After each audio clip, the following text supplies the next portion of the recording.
What's going on, Voodies? It's your boy, Johnny B. And right away, I want to thank you for supporting the Voodoo Chef podcast. I mean, your support means the world. And you know, Voodoo Chef is my guy. And the podcast is pretty entertaining, even when it's not. So make sure 8 o'clock every Tuesday, you're watching this live stream and remind yourself to do so. How do you do that? Like middle-aged messes like me? Yeah, you remind with a tube or a phone. I like the tube myself.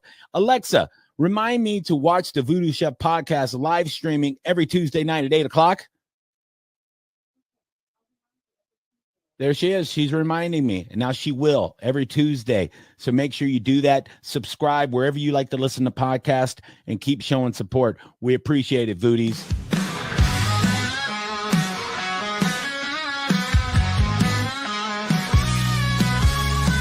Voodoo Chef with his magic knife cuts through the air like a ghost in the night. Butter sizzles so on fire, bacon crackles hot desire.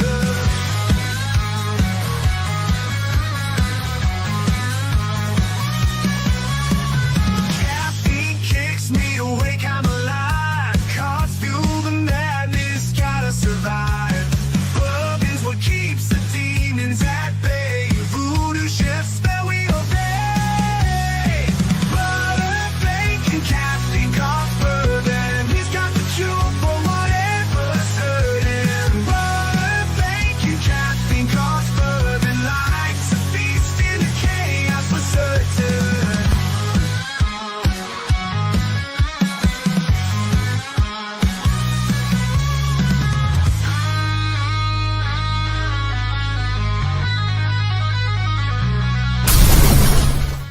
What is going on, Voodies? It is a great day here in Tampa, Florida.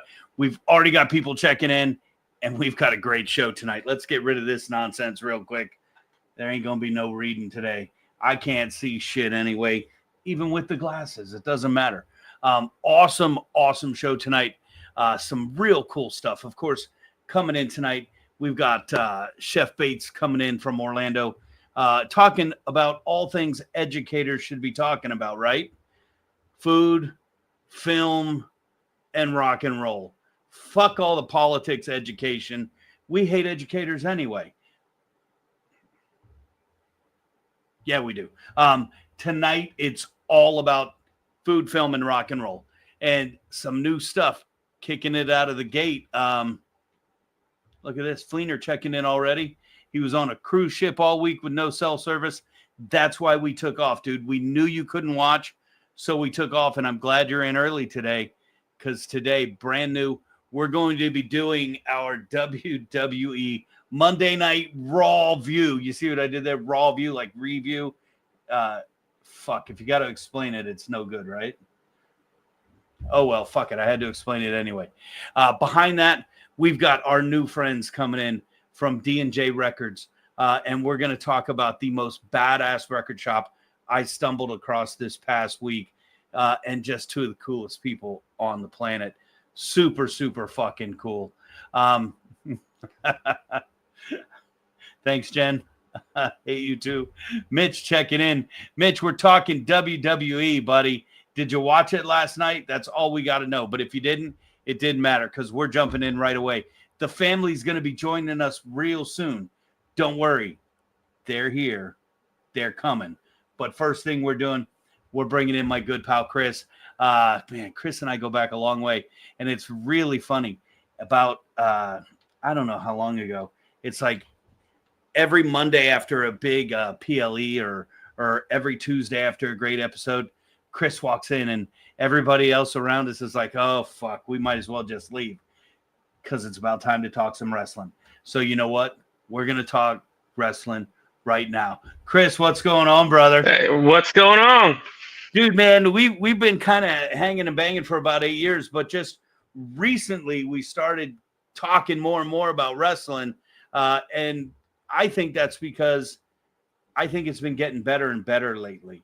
How do you feel about the WWE? We're different eras, you and I. I'm way old school. I go back to the dean of wrestling, Gordon Soley. And I mean, you're younger than me by at least 3 or 4 years. Um, Yeah, I would say I came in, with Bret Hart and all the new generation, so and what's it that, like really blew up 90s? during the Attitude Era. Um, but sorry, not that I'm getting texts while we're on air. But it's. I think it started to make a turn when Roman took the belt and really carried the company for a while. But I'm being a huge Dusty Rhodes fan. When Cody came to WWE, I got super stoked, and I really wanted to see the big eagle, but I don't think we're gonna see that. I mean, other than that little bit we had it there with Kevin, Right. and Cody really wanted that belt, but they got to move on. As long as it's not a spinning eagle, Wait a which it might be. It might be soon. That might be your prediction for the upcoming weeks, man. A spinning eagle would be badass. Cena already was talking about how much everyone hates him over there, the last spinner. Oh, that was awesome. We got to give a big shout out to Mitch checking in. Mitch, if you want to jump in on wrestling, let me know. Ronnie K checking in. Ronnie, what's going on? And then, of course, my number one, Joanne, what's up? How you doing? The only person who can get away with calling me old man and fat boy in the same sentence. So Chris, let's talk about Raw last night. Now, I think it streamed early because it's in Europe, so I think it streamed before 8:00. The last two Raws and SmackDown, since they've all been over there. But I absolutely love when they kick off the show and everybody was just, John Cena comes out and everybody was screaming John Cena sucks to the chant of his music. I just thought that was such a testament to the Euro fans and how huge WWE is over there. What was your take on that whole first segment? Obviously they started off that they said a lot more. They didn't show it on Netflix. They kind of censored that out, but check it out on YouTube and you'll hear it all. I thought they weren't going to censor Netflix. Well, we hoped that they weren't going to censor on Netflix and they wouldn't have to deal with any time allotments. Oh, you can only be 2 hours. I guess they really just want to keep it structured like that and not let it run over. Either way, you know what they're saying, and I thought that whole first segment was huge. I never was a fan of Cena when he was, a face, and he kind of teetered and just been who he is. But I thought his mic skills were absolutely incredible. Oh, yeah, he's always been a good talker. I think it comes back to the same problem that they had with The Rock when he first came out and with Roman when they first came out, trying to shove it down your throat that they're baby faces, and everyone hates that. When did they start liking The Rock? When he joined his faction before and turned heel years ago, started being a jerk, everyone started liking him. When did they like Roman? After he came back, and now he was head of the table and being a heel, and everyone loves him. I think Charlotte Flair puts it best. You can woo me or boo me. Either way, I'm happy. Because if you're hardcore hated, you win. And if you're hardcore loved, you win. It's that middle ground that sucks. When they start chanting, "This is boring." Oh, fucking. Yeah, I'm going to tell you. Bad. I didn't think that happened at all in the first hour of Raw last night. I loved the entire John Cena take. And normally I fast forward through that stuff. I watched the whole promo, both sides. I think you and I agree. Cody he's trying too hard. He's glazing. He's glazing the audience way too much. And I agree. They need to add some type of physicality into it, because right now it's just Cena ranting for talking for 20 minutes. Cody comes out, calls him a bitch, right. And then Cena walks away, or Cody walks away, and that's it. Versus the Gunther and Jey Uso stuff, where it's every week every show, Jay's getting jumped and getting stomped into the ground. It doesn't really make it look good or make it look feasible that he could win. They are bringing his little slip-ups into the storyline now, because I think that slip-up last night was part of the story. I thought that they did a great job. I loved watching the Usos come back because I was a fan of them as a tag team. I'm not so much a fan of the Yeet dude. I don't know their names. I like Big Brother. I don't like the guy who does this.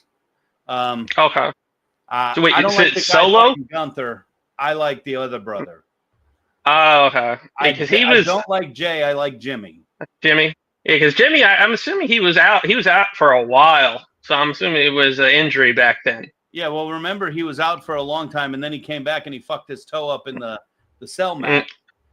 Oh, well, what they really need to do is, for me, it's Bloodline storyline is just going nowhere now. After he got his crown back, basically, Solo and them just kind of they're going too far towards a mid card level now, and that they don't need to be doing that.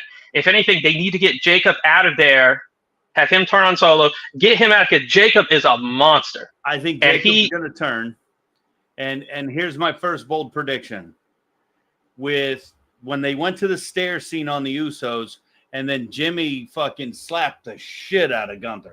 Oh my God! That looked 100%. That didn't look. Here's my first prediction: Jimmy versus Jay. I think it's coming. Not at WrestleMania again, because that was 2 years ago. I think they wrestled each other. I think that's coming, and I think that was probably the third best part of the night. John Cena, like his mic skills, I thought were impeccable. Then we jumped to the Usos. I thought that was the third best. I absolutely loved, and I know I think we're different on this. I love the El Grande Americano package with that vintage package of him, and then Chad Gable coming out sick, and then wrestling in the match. And when he said, I had no idea, he said, gracias, like he says, thank you. Dude, that was fucking too much for me. As long as they keep it going and don't make all this work for like 3 shows. They got to keep it. I agree, but I think you made a point that someone else is going to come back to join this fight. Ray Phoenix, I think, Penta's brother. He finally got he got out of his AEW contract. I'm fairly certain he is signed with WWE now. It's just they need to bring him in at the right time. I'd rather them probably both do their own single things and not immediately put them back into a tag, because Penta, he can work. Oh my God, that was a great match. Him against Braun. Braun is going to be the next big guy. He's really young still, so he's still fairly fresh in there, but he is a monster. I love seeing him go bounce off the rope twice and just obliterate these celebrities they bring in. Oh, hell yes. All right, so I know I told you we'd keep this short tonight, and we got a fucking huge show. We got the family ready to come in. We got D&J Records ready to come in. I want to go back to the El Grande Americano. When they said he was from the Gulf of America, I thought that was funny as shit. But the quote of the night was when, and I don't know the announcer's names, not Pat McAfee, the other dude. He says, I've been looking for information on this dude all day. Dude, Google has everything, and they don't know anything about this guy. And Pat McAfee says, he's so underground. Just the fucking the like Lucha Underground. Oh, it was fucking hysterical, bro. And you know exactly what it reminds me of, though, is when Hogan did the same thing years ago. He's like, "Oh no, brother, I'm not Hulk Hogan," while he's wearing the mask. But it takes it all the way back to Florida Championship Wrestling when Dusty Rhodes was first Uvalde Slim, and then when he was banned, and then he comes back. He's not banned anymore. And then he's banned, and all of a sudden he's the Midnight Rider. And I remember going to matches, and Dusty's wrestling as the Midnight Rider, and the referee wasn't looking, he'd lift his mask up and wave to the crowd and then put it back down. Oh man, those were just such fun times. All right, what was your highlight of Raw this week? I probably still the Cody and Cena stuff, honestly, because a lot of the Rhea Ripley, Bianca Belair, and Io Sky, I think it is. They can't they can't have 2 triple threat matches at WrestleMania. Well, they canceled the triple threat, so we're good there. Yeah. Now I hope they're not just like here's your belt, and I give it back, because it's good. Like that guy, Cold Feet, and they're gonna give it right back to Rhea. I gotta tell you, I saw that one differently, because that was my high point of the week. I love the John Cena thing, and they kicked the show off right. But for me, the high point of the entire show was the entire package on the 3 ladies. First, you saw the argument where you got Bianca and Rhea fighting, and they just kind of push Io aside. And she's like, what the fuck? I'm the champion. And then they did it again a week later, and then they did it again Monday night. But I thought that entire exchange, with the way they did the moves, the progression of one turning into the other, and I felt they were putting Io Sky over all the way until the end. And I think Io Sky is huge. I think that young lady is phenomenal. Crazy stuff that she does. Like, she put the garbage can on her head and just dove off the top of the cell. The top of the steel completely cage. Blind. Oh my God. I hope they keep putting her over. That was huge. All right, low light of the week. Probably, honestly, the Gunther stuff. The Gunther and Jay in the ring, at least. Not so much the backstage stuff, but in the ring. I gotta tell you, I loved watching the Usos back together, but I thought there was a worse moment than that, and it came in the Penta Braun Breaker match. There was a moment when he did like a flippity flip, almost like to set up the 619. And in the background, you see Braun Breaker run to the other side of the ring so he could do the big jump to the table. A total botch. And it was like they mixed up the sides of the ring. And well, to me, they got to stop doing stuff by the table. They need to bring it to the other side of the ring, because too many people keep getting seriously injured trying to do stuff near the table. I agree with that, but people go nuts over the fucking table. But I thought that was a huge botch, and to watch him try to run to the other side of the ring, it just broke the whole match, in my opinion. All right, bold prediction for next week. Probably, I want to say, I don't want to say a whole lot of nothing, but honestly, probably a whole lot of nothing, because they still got 3 weeks, I think, to WrestleMania. 3 weeks. So they need to at least get Cena and Cody to do something other than just talk. Other than just talk. Yeah. I'd like to see Cody come out and get Cena from behind with the belt back to head. That would be pretty big, bro. All right, I got a big one. I got a big bold prediction. Io Sky retains the belt next week. Io Sky retains the belt. I hope we're back here next week talking about this again. I hope I'm right. We're just gonna have to wait and see, man. We're gonna have to wait and see. But dude, I could do this all night. We're gonna piss off a lot of people. Yeah. We do it every Monday morning, every Tuesday morning anyway. Why should today be any different, right? Yep. All right, man. Hey, we'll catch you tomorrow. More importantly, I hope we catch you next week for our Raw view, bro. Okay. You're welcome to stay for trivia. Thank you. I'm not competitive. It wouldn't. No. It's not that big a deal at all, anyway. Yeah. All right, man. Hey, I love having you here. I hope we see you next week, brother. Yep. See you. Peace and love. We're gonna check out this real quick, and the family's joining us. and we're kicking right in, guys. Don't go away. Whiskey lovers know how critical temperature variations are to aging whiskey. Blue Note Bourbon is crafted in Memphis, Tennessee, where it is aged in their warehouses located just east of the Mississippi River. And based on its fruity vanilla flavor with smooth oak finish, the unique microclimate of the region with high humidity and steady temperature adds up to create the perfect place for aging. Head down to the crossroads and jump into a juke joint and enjoy every bluesy note of the official bourbon of the Voodoo Chef, Blue Note Bourbon. The family's all here. Big Eddie C, man. You're like, dude, I'm here. And Pat was like, fuck, they do this every fucking Tuesday morning. I'm used to it. What's going on, fellas? What's happening? Running a little late tonight. Oh, man. Dude, too much happening. Monday Night Raw. We got D&J Records. We got Chef Bates coming in. We got Top 3. We got Florida Man.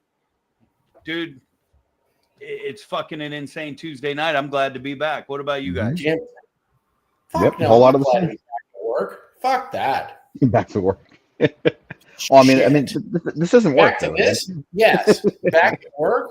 Work can eat my ass. I can't wait to retire.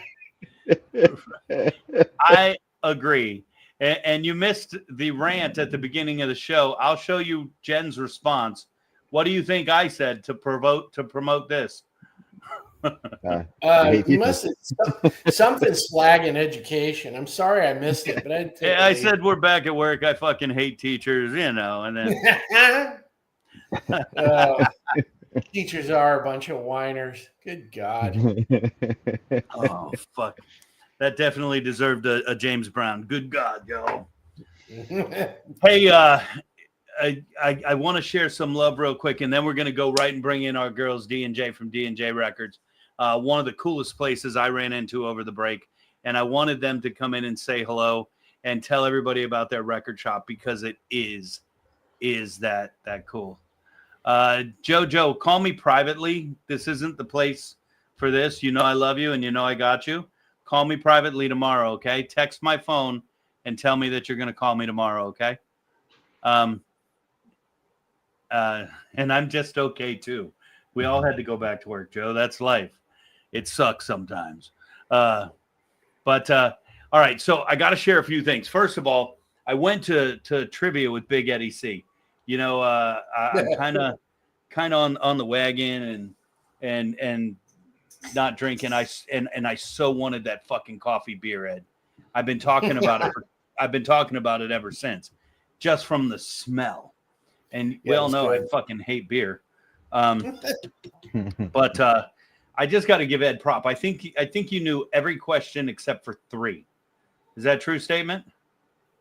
Yeah, there was a couple I missed, and then there was one I missed because I was half in the bag, and if I had waited 30 seconds, I would have gotten it. So I think you missed 3 questions, and yeah, I was happy that I knew one of them. Yeah, one I fucked up, man. I got all happy thinking I was gonna out slick everybody when he said what duo broke up in 1970, and I go fucking write down Sonny and Cher, and then when I get up there, I realize fuck, it's Simon and Garfunkel. But oh well. Live and learn. I didn't know that one. Yeah, that's okay.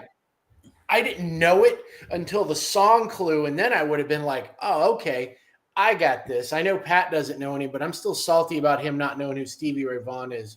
Jesus Christ. You bitch about it all the time. What do you of course he knows. Better fucking know. Well, there's going to be some movies tonight where he's going to be like, I don't know what that is. But I am proud to say I did know the Britney Spears answer when that song came up, and that was my contribution to the night. Yeah, thank God, because I didn't know that one. I knew it was her, but it's like I don't know this fucking song. I didn't know. She's got that squeaky little voice. Yeah, I didn't know it at all. No, but your guess was correct. You helped me out. Thank you. The year it came out. But great night, and then I got to give another shout out before we start kicking here. We haven't even talked about upcoming events or any of that shit. We've been gone, so much going on. But I got a video tonight from Pat, and you know, my man was carrying the American flag tonight at the scout meeting, and I can't tell you, I was so excited. when he was eating the Mr. Beast burger. But tonight, when I got the video of him carrying the flag, that's the best. He needs to stay right there doing what he's doing, rocking and rolling. Oh, look at that. I said, can we show this? And Pat's like, no, because there's so many other people in the video. I'm so glad you singled that out. Yep, I was able to at least get a screenshot. EFA rocking out that American flag at the scout meeting tonight, man. Yep. That's Full uniform, ready to go. And Eric, whenever you're ready, if you you go to the media thing and scroll all the way down in the videos, you'll see a little upload that just went in. Yeah. While you were talking. All right, so we're gonna take a 25-second break, and when we come back, we're gonna have my friends from D&J Records. But Ed, I asked for this especially for you.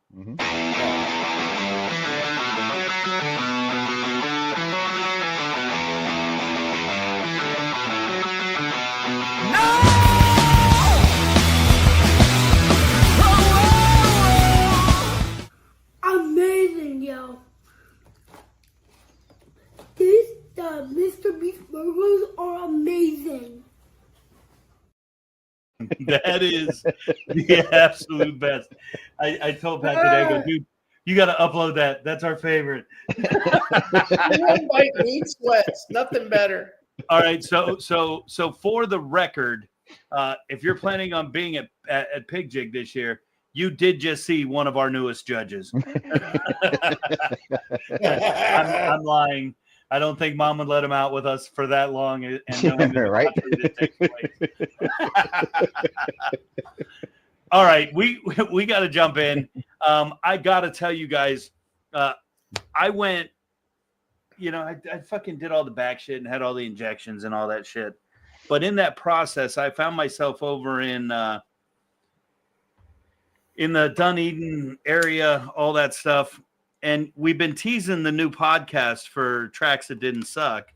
And so I've been on the lookout for some records so we could have them for Tracks That Didn't Suck. So I found this little music store on my little map thing, D&J Records, and they were open.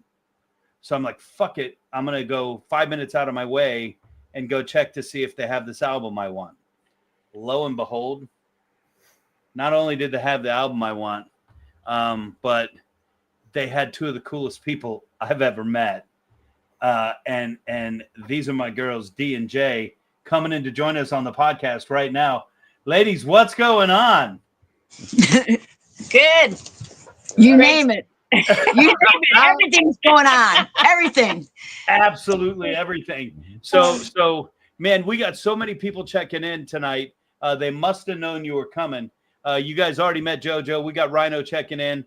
Mitch is here. Jen's here. We got Cody checking in from Iowa. Everybody's in the room. Let everybody know before we even talk about what you got in your hand.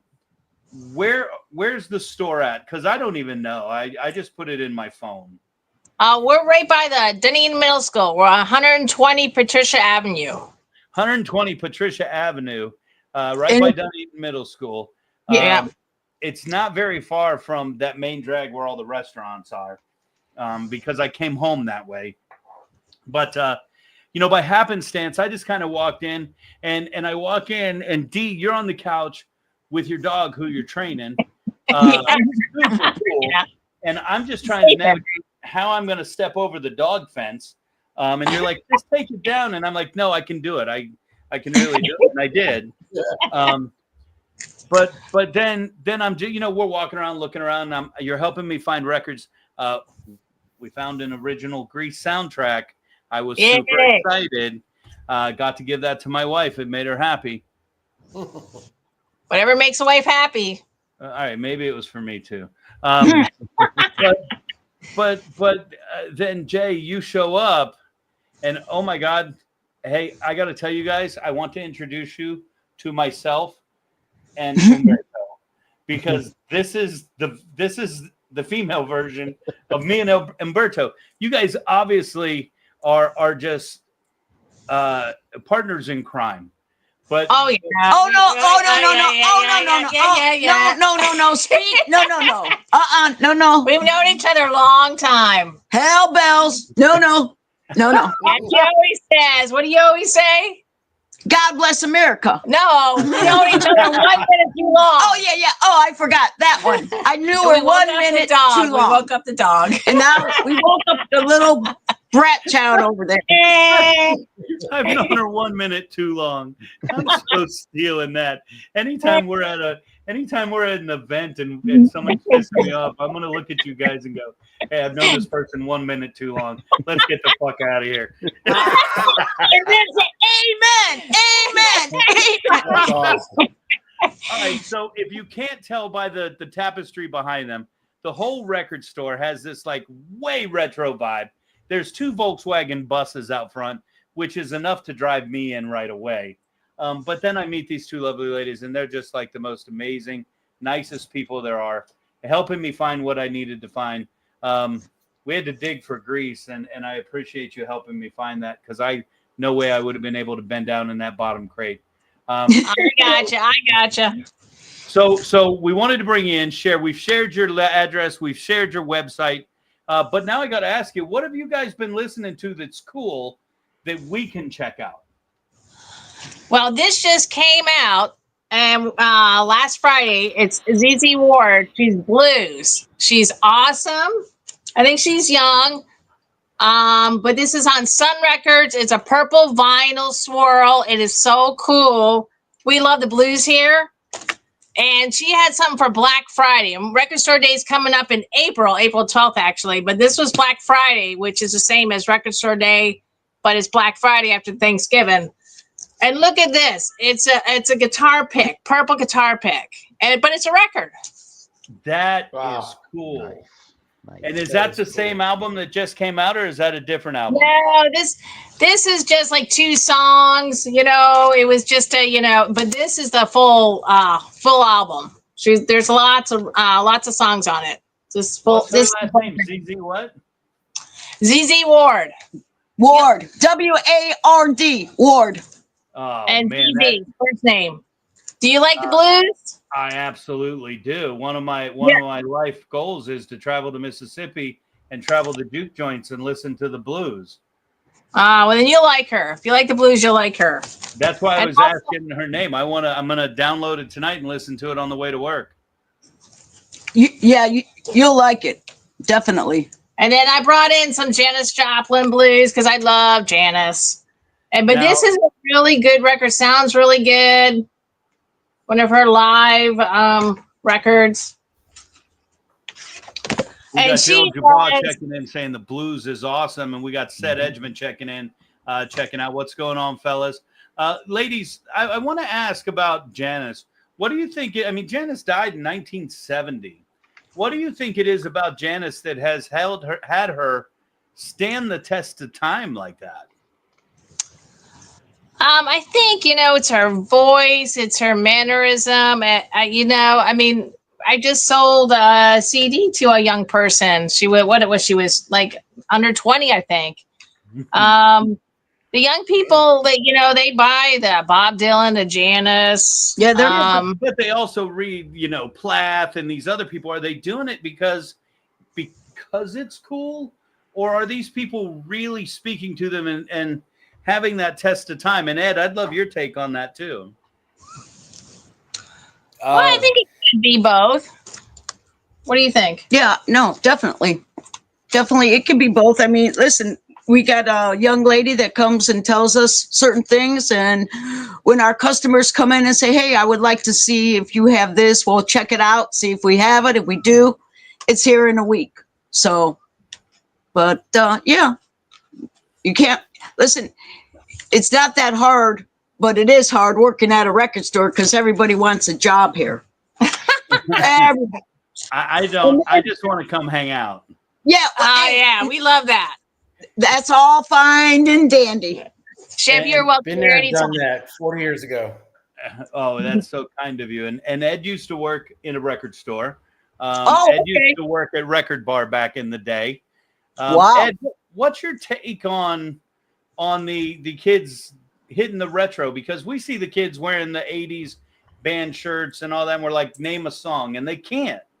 But like, when you talk about literature and you talk about these pop music icons, Ed, what's your take on the youngins saying they're into this music? Well, if they're into it like Real Deal McNeil, they've either gotten exposed to it because they were in a music program at school, or they had parents that had decent taste, or both. Okay, if you have at least one of those, then you're going to be listening to some stuff that's authentic and has that enduring magic like Janice does.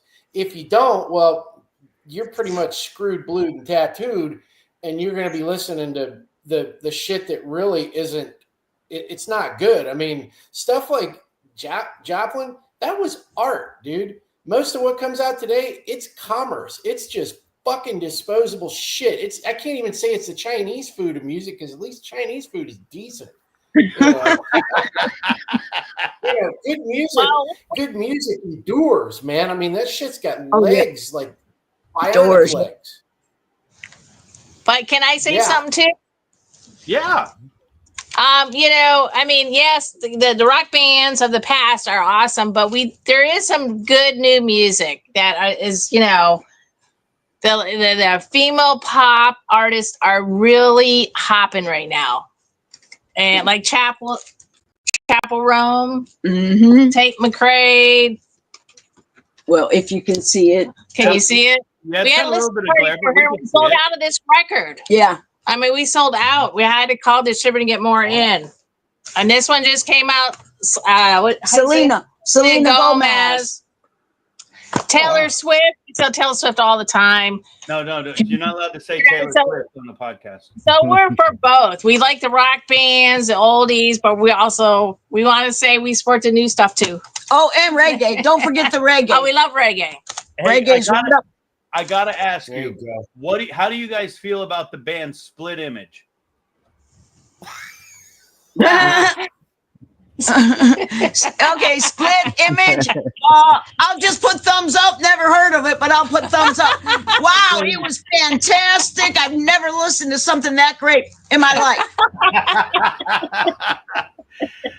Ladies, as you see, my nose is growing a little. Do you see it? well, look right here.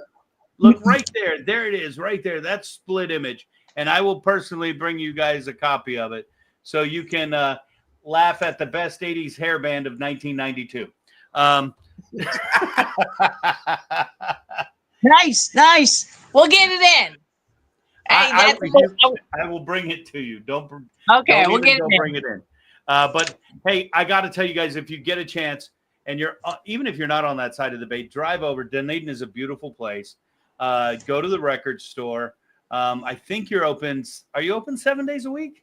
Oh, yeah. 7 days a week. We only close for Christmas and Turkey Day, and I wish there was 10 Christmases and 20 Turkey Days. No, we love it here.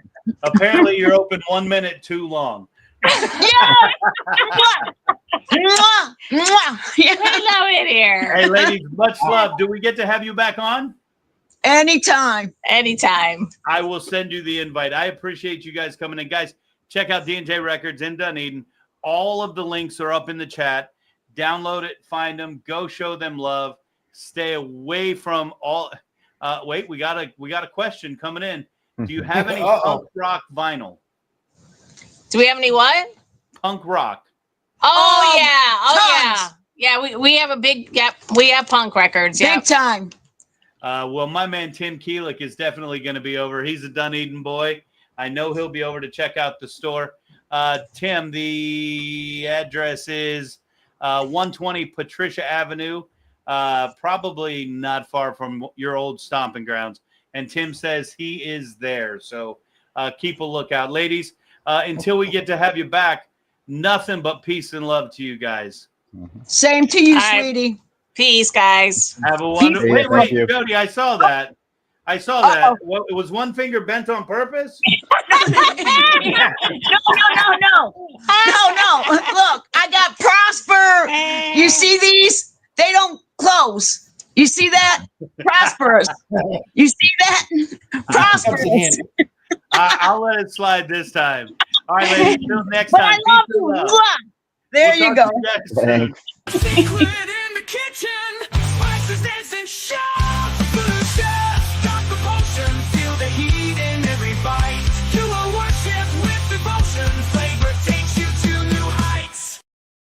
All right, that's enough of that fucking commercial. We're going right in. No spices, dancing and shouting. Well, you can go to the website, find what you want. Red Dirt Roads is out. It's not on the website yet. It'll be up there this weekend. We got important shit to do, like watch Monday Night Raw and do podcasts. Oh my God. And do other things like, I don't know. Gotta make a top 3 about everything I see. From the places I've been to the food I wanna eat. Give me a topic, any topic. I'll give you my decree. The best of the best. It's all about my expertise. Top 3. That's how I roll. I'm taking control. From rock to movies, all the way to my favorite TV show. Top 3. Ain't nothing better. My picks can be beat. So sit back and listen. 'Cause this is my ultimate feat.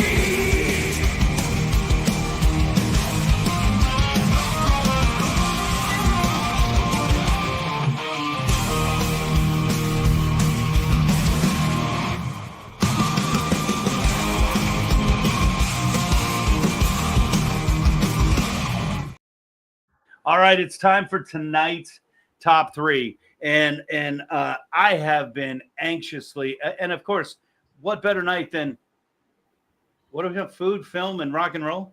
We're going to tie it all together. I've anxiously been awaiting the return of Spinal Tap for many, many years. And we recently got a release date for Spinal Tap 2, the continuation of the end, or some stupid satirical name like that. So tonight we are going to do top 3 rock movies. Now, remember, I get to do what the fuck I want. So when I say rock movies, it just really means music with, it really just means movies with music in it. So, right? I mean, why should today be any different? So take a look at the list. I'll read them out as you're looking at it. And we're going to play as we always do. We'll go round robin and start talking about our top 3. So when we look at tonight's list, top 3 rock movies, not really rock movies.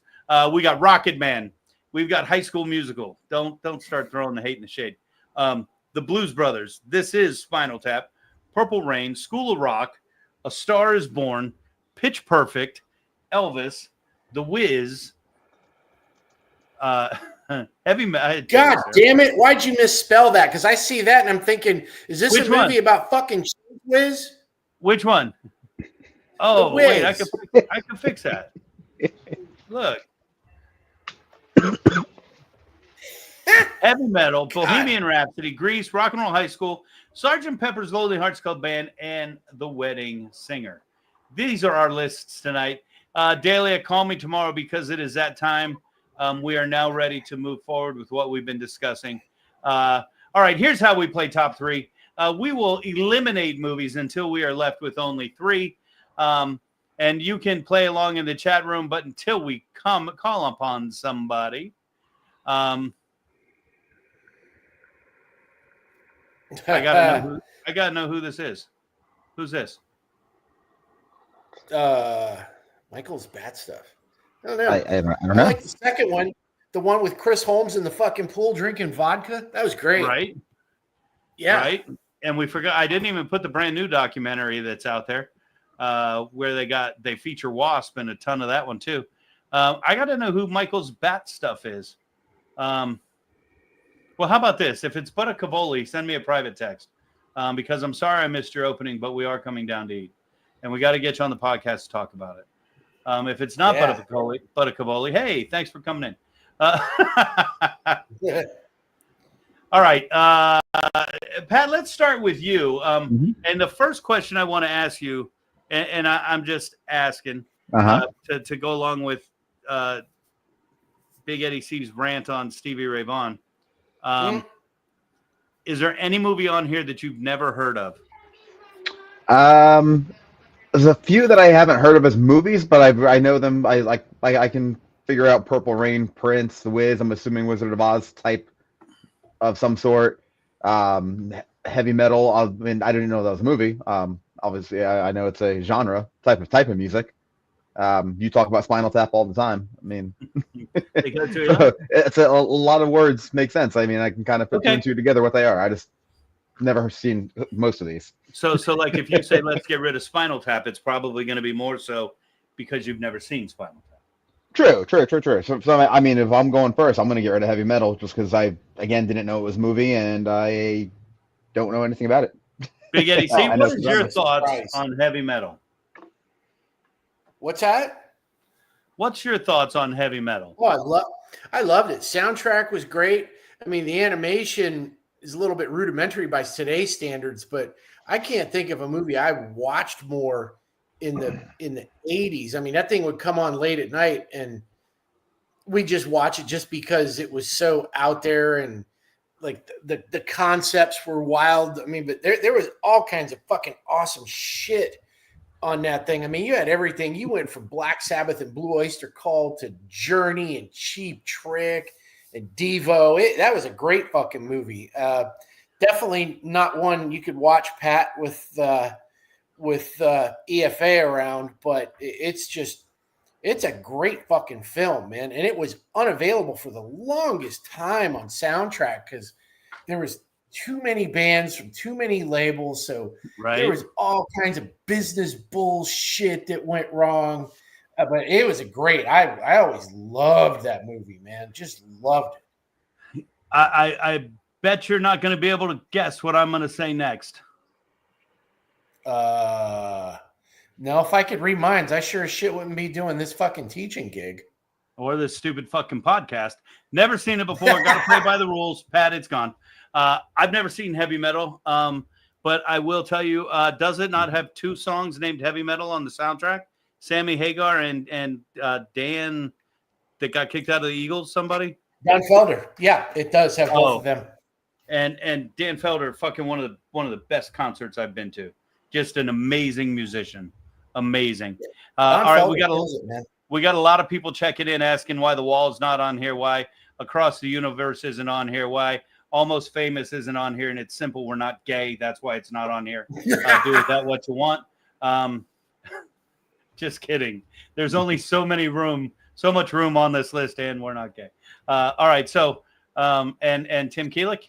Oh my goodness, Tim Keelick. Here we go, buddy. Shit. The Beatles are the most overrated band of all time. Ditch Sgt. Pepper's Lonely Hearts Club Band.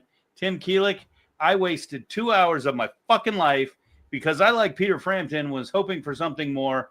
I am taking your advice. It is fucking gone. It is gone.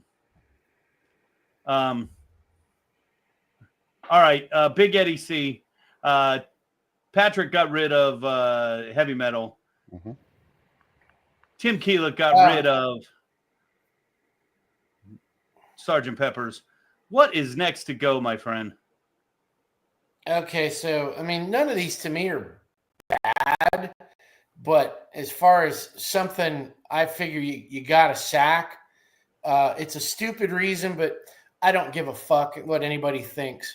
Dude, do we I'm ever? going to say Bag Bohemian Rhapsody because they just took so many liberties with the Freddie story that it's really hard to get past that. I mean, ignore the fact that the guy won the Oscar for it. Rami Malek was fantastic in it, but they just made it like there was all this internal conflict and shit with Queen, and there wasn't. Like, it's just that they way changed their narrative, and I couldn't get past that. That just pissed me off. So that's just me. I never seen the movie. It's a rock and roll movie. I thought I'd put it up there. Glad it's gone.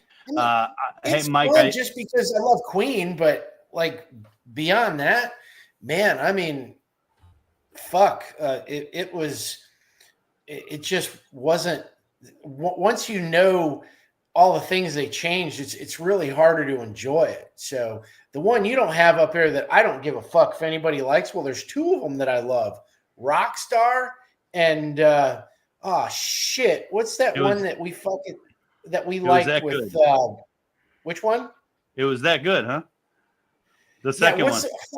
No, what's the one? The one with fucking Tom Cruise. Oh my God, Rock of Ages. Yeah, I loved it. I didn't give a fuck what anybody thought.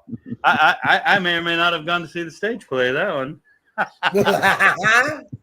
That's a great movie too. I do want to give Michael Batt a shout out for Tommy because Tommy was great. I watched that in my I think I watched that in my ninth grade history class at Coleman Middle School when ninth grade was still in middle school. My teacher was just one of the coolest dudes ever, and we watched Tommy the Rock Opera. All right, we got to keep this moving because we're like already behind. Has Bates shown up yet? I don't even know. No. All right, for me this is tough because I handpicked all of these, so I'm going to pick another one that I've never ever seen. I've never seen The Wiz. I can't rate it. I got to take it off the list. It had Michael in it. That's why I had it up there. And Michael is amazing. Guy, go. Another concert, Ed, that I regrettably said, no, I don't want to go see. Oh, wow. So that's two. I told Ed over the past week, I had the opportunity to see Madonna and the Beastie Boys when I was a kid, and I said no. And I had the opportunity to see Michael Jackson too, and I said no. I know I'm a dumbass. All right, Pat, we're back to you. So sticking along the same lines, the movie I haven't seen, Rock and Roll High School. Oh, we're gonna fight. Dude. Rock and Roll High School. Yeah. Remind me to skip him, Ed. One of the greatest. I haven't seen Spinal Tap either, but I know I can't say that one. I know we can't get rid of that. That's going to have to be in the top three. I just want to tell you, you did for an encore, man. You took a giant thump on Stevie Ray Vaughan and the Ramones. Fuck, what's next? Ed, we've known him a minute too long. Oh yeah, I was gonna say 61 seconds, way past. Yep. Dude, I got to tell you, I'm gonna play by the rules, but. Dude, you are going to get so chastised tomorrow. That is one of me and Mike's favorite movies. Oh, believe me, I'm aware. I've heard of you guys talking about it. I've just never seen it. Oh my God, that's like better than the Blues Brothers. I mean, to be fair, you haven't seen you saw the Blues Brothers for the first time less than a year ago, right? Less than a year ago, and I've watched it probably a dozen times since then. Great movie. So now you have homework. You have to watch Rock and Roll High School with the Ramones. I mean, who else are you going to see fucking taking over the school PA, putting on their own radio show, playing Rock and Roll High School, skipping school? Pat, I know you don't know anything about waiting online to having to wait online to buy tickets, but PJ Souls skips schools. I mean, her grandmother died like 20 times so that she could go sit online to buy her Ramone tickets, only to have them stolen by a psycho woman that thinks rock and roll is the devil's music, kind of like Kiss. Kiss meets Phantom of the Park. It's not on here because we all know it's number one. It doesn't have to be on here to be number one. Just saying. Joey Ramone, absolute stud. Oh my God. Tim Keelik, I love you more every moment of life.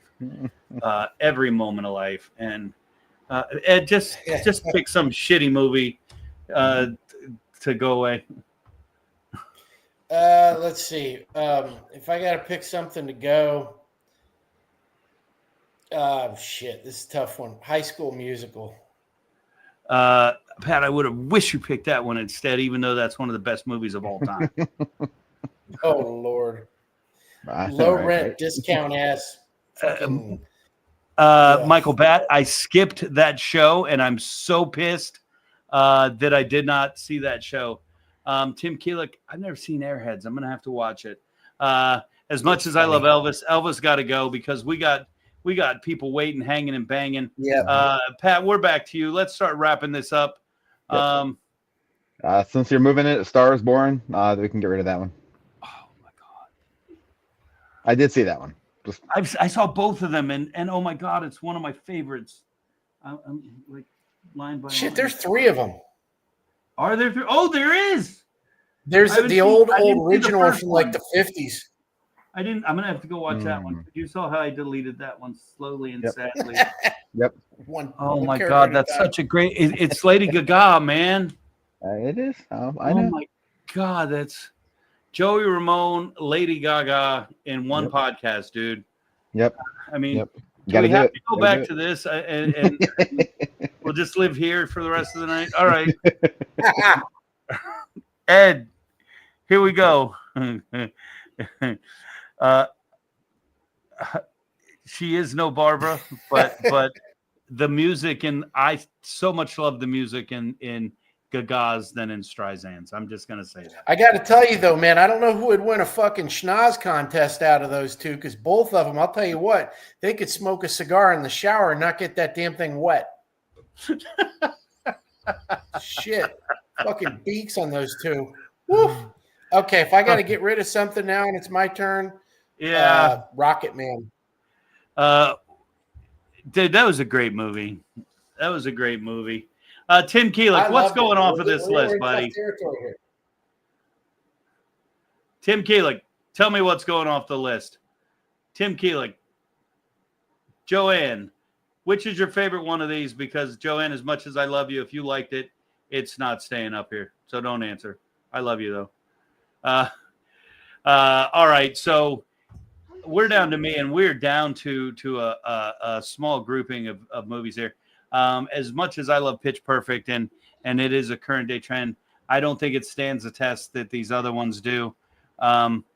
Pitch Perfect, gone. Tim Keelik, we are right there on the same line of thought. Patrick, I don't think you can fuck this up much more with all love. That's what I was gonna say. I'm almost afraid to say anything anymore. I'm going back on mute. Mitch, this one's for you. Wedding Singer is gone. Oh yeah, I was thinking Wedding Singer was where I was going. With what's left here, Look at JoJo coming in saying Grease. Grease. JoJo, one of the best movies of all time, but as much as I love you, we're going to get it wrong for you. Ed, I'm going to give you final say on which one's going away. I love you, JoJo. Well, there's no good choices left, but I guess if I got to pick something that just didn't stand the test of time for me, Purple Rain. You know, I love Purple Rain, but I love Purple Rain for the music. I don't love it for the movie. I agree. Yeah, it's boring for me. And here comes the big shocker of all. I don't know who's going to agree with this or not, but this is what we're doing because we are. Because I have a true love for this movie right here now. We're taking this. This is our 3, 2, 1. I hope there's no disagreements. And if there is, you know what?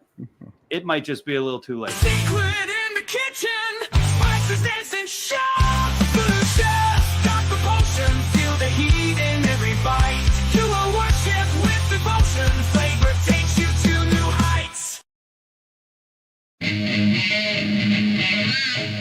So hey, I'm Casey Grello. I play drums with Queensryche, and I love Voodoo Chef. It's amazing stuff. My wife and I cook with it all the time. Thank you, Voodoo Chef.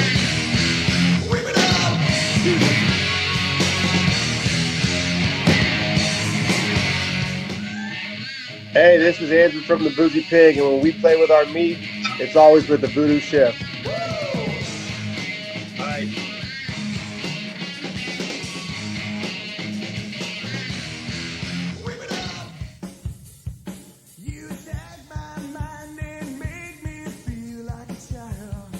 Hey everybody, it's your girl Miss Ruby Red Monroe, all the way from San Francisco, California. Don't forget, you should check out some Voodoo Chef dirt. See, I can be a spokesmodel. Voodoo Chef's dirt is an amazing product. I use it all the time in my kitchen, but also the fun fact about this product is that a portion of the proceeds go to culinary scholarships, which is really amazing. So if you can, go out, check us out online, Voodoo Chef. Find it at a store near you. Mwah. See you soon. Bye.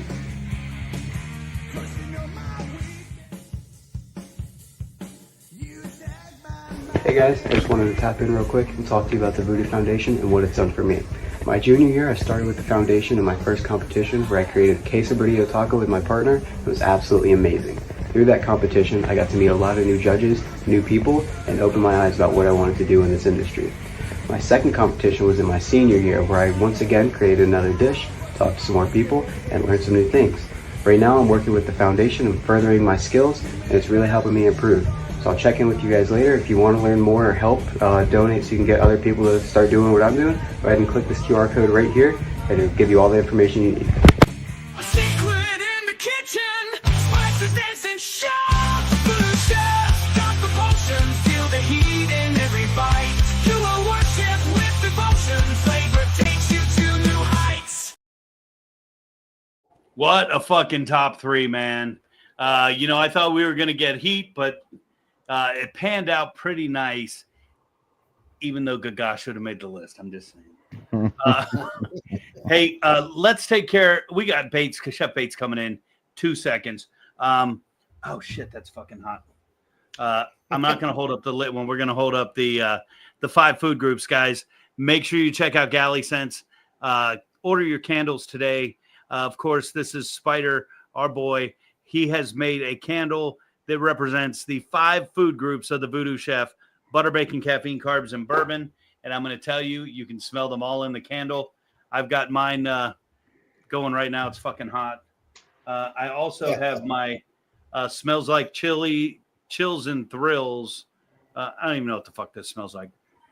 Oh, God, this one smells good as fuck, too. And then don't forget, if you are going to go to Galley Scents, make sure and get your lemon pound cake candle. My absolute fave. My absolute fave. We've got so much going on. Blue Note Bourbon. The bottles are here. Tim Keelick, I'm very interested to hear if you popped yours open and tried that on for size. And there's more where that came from, buddy. The Blue Note Bourbon's here. The private label, our barrel. You'll be able to start finding that at events. And as you become part of our crew, you'll be able to get your own bottle of the Voodoo Chef barrel. It is uncut. It's 116 proof. It's absolutely amazing. I can't wait to share it with everybody. You'll have your first chance to taste that at Tampa Bay Wine and Food. Of course, our entire team is going to be out there and then some. I'm competing for the best burger in Tampa Bay. Come out on April 11th. I need your vote. I need to know that you're voting for the Voodoo Chef Foundation for the best burger in Tampa Bay. That's April 11th at Curtis Hickson Park. The entire team's going to be there. You will see Ed. You'll see Pat. You'll see Yoli. You'll see Spider. You're going to see H. You're going to see Mike. You're going to see Alana. And I know you're going, who the fuck's Alana? Come find out. Come find out. The entire family is going to be there. Sharon Burgers. We're doing the Cuban Frita Burger. I lied. We're doing the Tampa Frita Burger. Come get it. Try it on for size. Make sure we get your vote. Make sure you taste the Blue Note Bourbon. And then when we're on stage, make sure you yell really loud for us. Even, just like you're on here watching the Stupid Shit podcast, yell really loud for our dumbasses so people think that we're important or some shit. All right. Did I miss any dates? April 12th. Yeah. April 11th, we're on whatever the fuck I said. April 12th, we are at the grand tasting of Tampa Bay Wine and Food, Curtis Hickson Park. We're going to be on the main stage at 2 o'clock. Come out. We'll be doing voodoo shrimp. You can sample voodoo shrimp. We're making enough for 5,000 people. We're making enough for 5,000 people. But we will have Blue Note Bourbon. You'll be able to taste the private barrel. We'll be out there hanging at the Blue Note tent most of the day. Come have a cocktail with us. No votes that day, just a big old party. We'll have cigars. We'll be celebrating.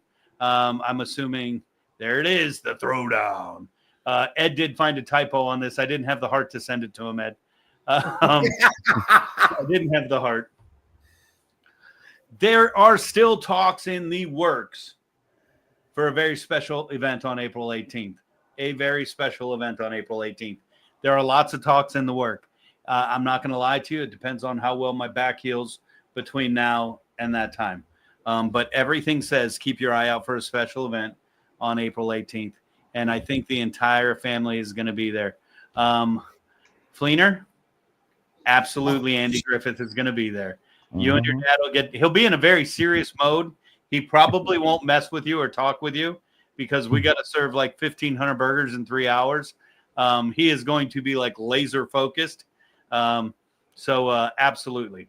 All right, let's not dilly dally no more. We're already 5 minutes behind, and that's not even including the shit we fucking skipped. We're just so excited to be back and get ready for trivia. I see D&J hanging out for trivia. I hope they're going to keep around and play, and of course Chef Bates is going to play. I met this young man officially 2 or 3 weeks ago when I was in Orlando. Now we've been running in the same circle for a long time. I've known of him for a long. The fuck was that noise? Me hiccuping. Was that you, Ed? Mm-hmm. That freaked me the fuck out. We've been running in the same circles, and I've known of him. He is an award-winning culinary educator. He's a nationally recognized culinary educator, and we're so stoked to have him in today. I was talking with Pat about him today. This guy's fucking smart. This guy's smart. I mean, we're smart dudes, but like you're gonna see in a minute, he's like serious smart. He's got his coat on. He didn't know where he was coming tonight. Jeff, I'm bringing you in. Jeff, what's going on? Damn it, dude. Hey, everybody. I just got home. From work. So did we.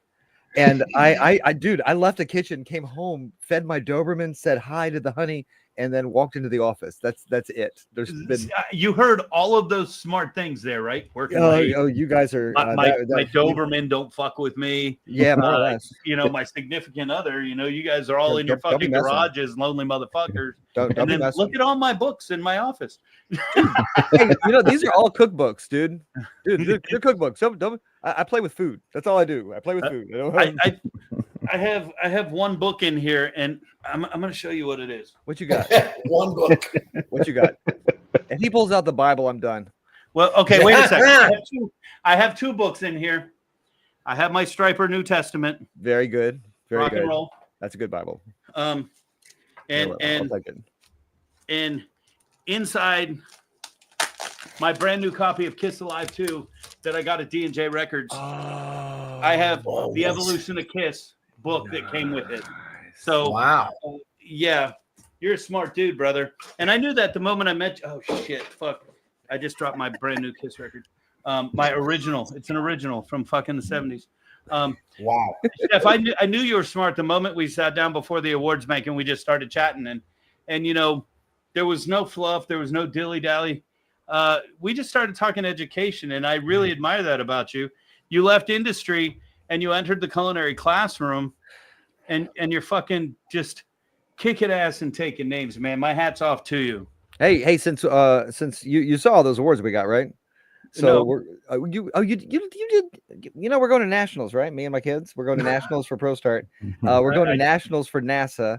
We're going to we're going to 3 different national competitions this year. Wow. It's been a ridiculous month. So the coolest thing about what you just said, and you said all the awards, I didn't know what the fuck you were talking about. You could have been talking about any award. We got a check, by the way. We got a check from Voodoo Chef for this kid of mine, Apollo. And we haven't been able to hand it to him physically. He wasn't there at the thing, so he didn't actually get to go. Dude, and come up on stage. Do it like a product opening so I could see it. Oh yeah, sure, absolutely. So I want to say this because you said something really cool. Everybody out there listening, they're listening to us jest, and they're used to our banter. And we've got culinary educators from Hillsborough County in the room with us right now. You won one of the awards at Pro Start. I don't remember which one. Don't kill me. And I say you won one of the Voodoo Chef Recipe Competition awards. You just said about NASA. You just said about a 3rd national, but you didn't say I. You said we. And what you really meant by that was my kids. Yeah. Which is absolutely amazing. And that's probably the coolest thing that you could do. And here's some photos. Which one is this? Oh, dude, let me check. This requires glasses. I took mine off because I don't care. I would have just made something up. Oh, this is from a regional competition. A lot of the kids you're looking at are all freshmen. That means they're 14. We took a bunch of 14-year-olds to a junior and senior level competition. They're way outclassed, and they just beat the shit out of those. Was that the handheld competition? No, that was Universal Handheld. We got to top 10. We didn't go further than that. But That was just a standard old regional culinary competition. Like there's like 20 schools that went there. I like to take my freshmen. I like to take my 14-year-olds to let them get a taste of what it's like to go head to head and Don't let them fool prove you. that my So they food's kick better. ass. So Prove they my fucking food's better. kick ass. Because there's nothing a 14-year-old likes better than proving they're better than a senior, man. They just head swells up. But Now- giving these guys a sense of confidence, a place like I can win at this. And a lot of the times they don't even have to come in first place. They just have to see a task, complete a task, and be able to do it as a group and feel that sense of pride. Sometimes that's enough for them. Absolutely. It's about I can compete and not be embarrassed. Right? That's the thing. That raises their level of confidence. Chef, especially, I'm gonna take it one step farther back, because a lot of people would agree with you and go, "Oh yeah, I see that." Fuck you. It's about you looking at them and saying, "I believe in you, so you should believe in you." And enough adults don't do that for enough kids. And you doing that, giving them a place to belong, and it's evident that you do that by the way they talk with you and respect you, and that it's seen. The way you give them that place to belong and give them that stage and then the skill and confidence to be successful, it's evident from the moment I see you with your students. So hats off. Stop pushing aside all the credit, because it starts with you, my friend. I don't believe in fake humility, right? I don't believe in it. I work my butt off. The kids, we were literally working on competition stuff until 6 p.m. Had a quick bite to eat together, and then I came home. There's not a lot of teachers that are going to do that, but at the end of the day, it's them, right? They're the ones doing it. I'm not doing it. I'm not competing. You're not, and you're the one on the side biting your nails. I've seen you. Oh, let's not even talk about it. I just got score sheets back. So let's go back to industry. Where did you work in industry? Because a lot of people see us culinary educators, and I mean, I've been out of industry so long, I don't even know anybody that knows that I worked in industry. Right. They just think this is all I've ever done. Is that you too? I get that. I got that a lot, where I'll introduce myself and I'll start talking about places I've worked, and they'll go, "You worked there? Do you get that? That you did what? You did what? Uh-huh. Yeah, dude. I got started when I was 14. Okay, so I was one of those kids who did not have a good time in high school. I did not.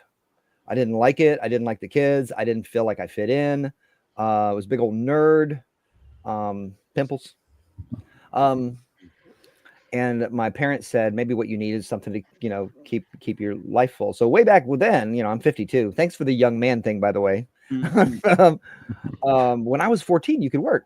So I got my first job when I was 14 at a bakery down the street from my house, a big ass bakery. And I fell in love with the industry from the minute I walked behind the doors. And can I ask what you, in hindsight, what do you think it was that drew you to it? Food. See, there was me, food everywhere, and this is really important for me. There were lots. I looked at all those tools and equipment, and I saw toys. I was like, "This is fun. I want to play with that." The first time that I saw an 80-quart Hobart mixer, one of those giant monster things, I just was like, "How do you make it go?"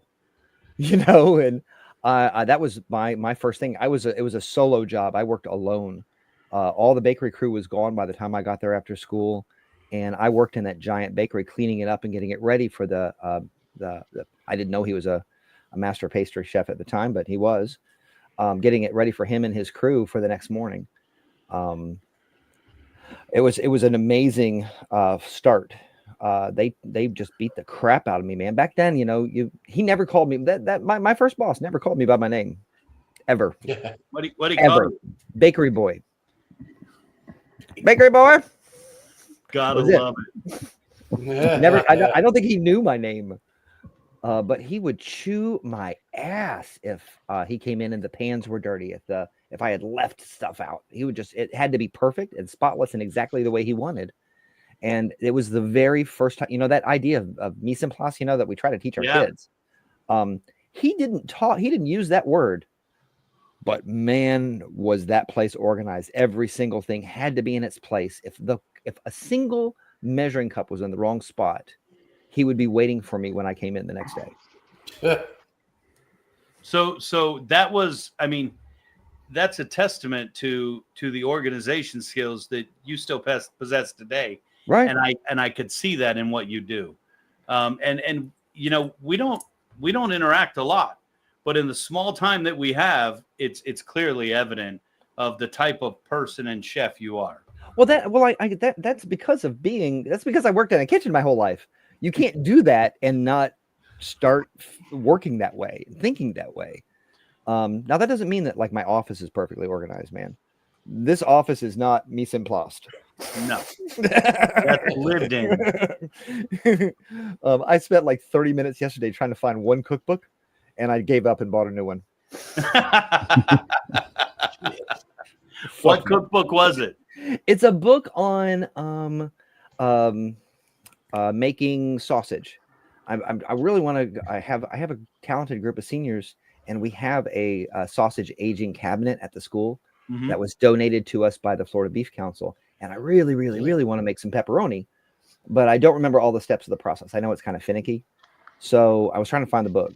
Whose book was it? Dude, hey, hold on. What is it? Fritz's? Sorry, yeah, it's printed. Is it Fritz Sonnenschmidt's book? It might be. It might be. Dude. Well, take a picture and send it to me because I have two on my desk at work, and I'll take it and send it to you, and we'll exchange. It wasn't the art. This is one of them. Oh, no, that's the Art of Charcuterie. Yeah, that's not the one I'm talking about. Oh, yeah, this is a great book. You can tell I've been through it a lot. It's torn up. But yeah, whatever. I appreciate you saying that, but I think one of the interesting things about being an educator is you spend so much time trying to teach to people who didn't grow up the way you did, skills and talents and values and behaviors and processes that are foreign to them. And they're ingrained in you. Yeah. I mean, they don't leave you. Yeah. You work with primarily adults, right? Yeah, okay. Sure. No. No. So when I left the high school, now remember, I taught high school for 20 years. Yeah. So when I left high school, the guy I call my boss, he goes, so what are you looking forward to most? I said, dude, no more high school drama. And he goes, there won't be any high school drama. We call it adult problems. So most of our students are between the age of 18 and 20 because we do recruit right out of high school. We do have some older folk who are in transition, but the majority of who we teach are right out of high school. So, we're taking the students and just continuing their education and moving them into employment. So, so you do the exact same thing I've got every day. Every day. So the constant reminder, hey, you should bring your cooking shoes to school. Every day. You want to come into my kitchen, put on shoes. Why? It sounds like from our short conversations, my time in high school, you and I taught the same demographic. Our paths are eerily very mirrored. Yeah.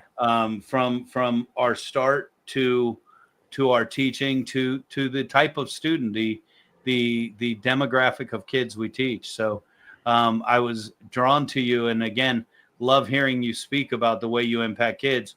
What do you think is the number one thing you do that impacts them and helps move them forward? I'm very, very, very honest. I don't ever give pretend praise. I don't tell them a dish is good when it's not. I also don't do much of the thing. I know it's really trendy right now in education circles to praise the effort, not the outcome. I don't do that. I don't do that. But as a result, I have this group of students who know that if I say it's great, it is. If I say that what you just did was remarkable, I put that on my menu at my restaurant. I don't say that very often at all. So when I say it impacts them intensely. So what I do is I look for that opportunity to praise genuine successes. I look for it. So every student in every class hears me say, Maybe not very often. Maybe not often at all, dude. Maybe it's only once every couple months. They'll hear me say, what you just did was the best I've ever seen. And what happens as a result is they trust me. Right. Because they know that it's never bullshit. It's never bullshit. And 2, it builds genuine confidence in themselves. Because my goal is always to help these guys to get ready for a career, whether it's in my field or somebody else's. It doesn't matter. We can't dumb it down. We can't No. dumb it down for anybody. And I agree with you 100%. So your compliment is like the handshake from Paul on the Great British Bake Show. Not that I watch that show, but I think that is a very commendable thing. Too many people do praise the effort, and fuck the effort, man. The effort doesn't mean dick if it's not the right outcome. Right. Go into any place of business and any parent out there who's going to say, God, these 2 guys are dicks. I want you to pay your mechanic and praise him for the effort on the failed repair job on your kid's brakes. Right. Okay. Fuck off. Yeah. I don't Right. need to say anything else. I hate fucking goddamn teachers. But even just adding on to that, how are we preparing them for a life in this industry? Wait, if fuck we're this getting industry.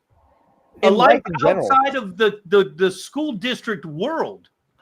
right? Once you get on the other side, live in the system. once you get on the other side in the real world, nobody cares how hard you worked and failed. Nobody cares. The prison system does. Trust me. Well, there is that. Well, we got to know how many beds we got to prepare. So, hey, quote of the day. Oh, we try. Oh, Chef, I got one for you. Go to Target and where they have all the Get Well cards and find one that says Get Better Soon. Yeah, I'm sure you've seen those cards. And just write in there, sign your name and give it to one of your random coworkers. And when they say, what's wrong? I'm not sick. Go, no, I didn't say you were. But please just get better. Get better. Get a little bit every day. Just Oh, no, what you're saying is absolutely true. And we fucking bitch about this all the time to the point of sometimes we draw silence in some people. School district, school, we're preparing you for the real world. No, we're not. We're fucking lying to you the entire time. Yeah. And we're telling you everything's going to be okay. There is no cuddle buddy out there in the real world. You're not going to have a fucking on-school psychologist, sociologist, all these people fucking man up and learn to deal with shit, talk to people, and fucking learn how to be an adult and a functioning member of society and be able to take criticism because that's what's going to happen in the real world. And if you think differently, you are fucked. You're fucked right now. And Eric, just to add on to that, I know you're going to agree with this. I think you will anyway. We have got to teach. I make a point of teaching my students, you and only you are responsible for your happiness. Only you are responsible. Nobody else is here to make sure that you are successful, that you are happy, that you are fortunate. No one. And until we start teaching this as a value more broadly, that's what I love about the culinary arts world, is that it's a natural element of what we do. It's because of everything that we do, you're responsible for what happens in that pan. It's not anybody else's responsibility. And that is a natural jumping off point to you're responsible for everything that happens to you. Nobody else is coming along to fix it. That's page 1 of the introductory guide to Buddhism right there, just so you know. And just so you know, the best way to get successful in a career in the culinary world is to get a degree in theology and philosophy. Fun fact.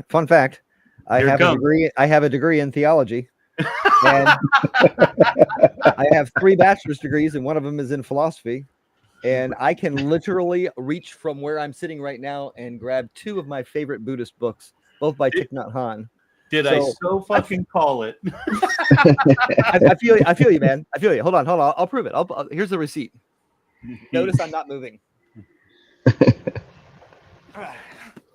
Chanting from the Heart by Thich Nhat Hanh, one of the best books on simple introductory Buddhism on the face of the planet. Wait. Solo, give me that back on the screen. Hold on one second. Chanting from the Heart by Thich Nhat Hanh.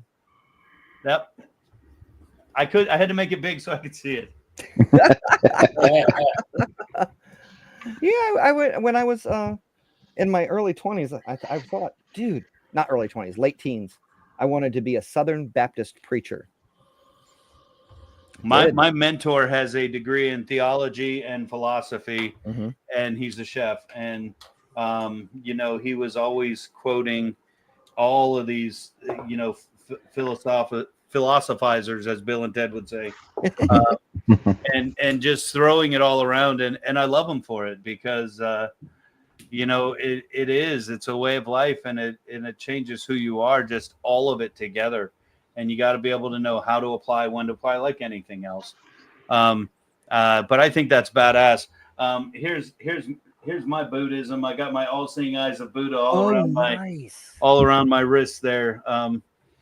But just a different story, different day. I really dig your outlook. I love your approach to kids. What do you think is the number one detriment a teacher can do to kids? And you're not allowed to say praise effort and lie to them, because that's going the opposite way. We already covered that one. What's the number one thing that a teacher can do to hurt a kid? Yeah.